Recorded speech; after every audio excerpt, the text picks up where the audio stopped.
How to insert PDF file in PowerPoint.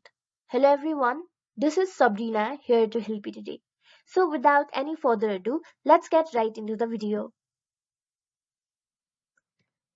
So first, open your PowerPoint, open a presentation or a blank document. After that, go to insert. Then you will see the option of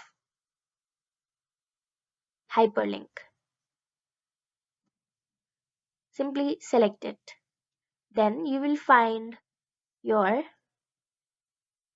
PDFs and all the documents. Simply select any one of these and then you will be able to add it. So that's how you do it.